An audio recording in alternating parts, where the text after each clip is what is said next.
ఒకసారి రాత్రి ఎండిపోయిన అడవిలో ఓ శబ్దం. కదిలిన చెట్ల మధ్య ఓ అమాయక యువకుడు, రామన్న, తండ్రి కోపంతో ఇంట్లోంచి గెంటేశాడు. ఆకలితో, భయంతో, కన్నీళ్లతో పాడుబడ్డ గుడిలో తలదాచుకున్నాడు. గుడిలో ఓ దీపం వెలిగింది. కాళికాదేవి ప్రదర్శితమయ్యింది. నీ హృదయం నిర్మలం. నువ్వు అడిగినది జరిగి తీరుతుంది అని ఆమె వరమిచ్చింది. రామన్న అడిగినది పెద్దది కాదు, తల్లి, తండ్రి నవ్వులు చూసే అవకాశం. తెలివి ప్రసాదంగా వచ్చి న్యాయం పట్ల స్పష్టతగా మారింది. అప్పటినుంచి రామన్న, మర్యాద రామన్న గా మారాడు. ఏకంగా రాజు వరకు అతని తీర్పులు ప్రశంసించబడ్డాయి. ఒక పేద పెద్దమ్మ కోసం ఇచ్చిన యుక్తిమంతమైన తీర్పుతో సమాజం అసత్యాన్ని చూసి గర్వపడింది.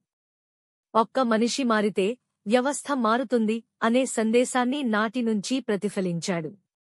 ఏడుపులు కన్నీళ్లుగా కాక వెలుగులుగా మారిపోయాయి. మర్యాద రామన్న తీర్పులు ఒక శాశ్వత ధర్మ గ్రంథంగా నిలిచిపోయాయి. ప్రజల హృదయాల్లో చిరస్థాయి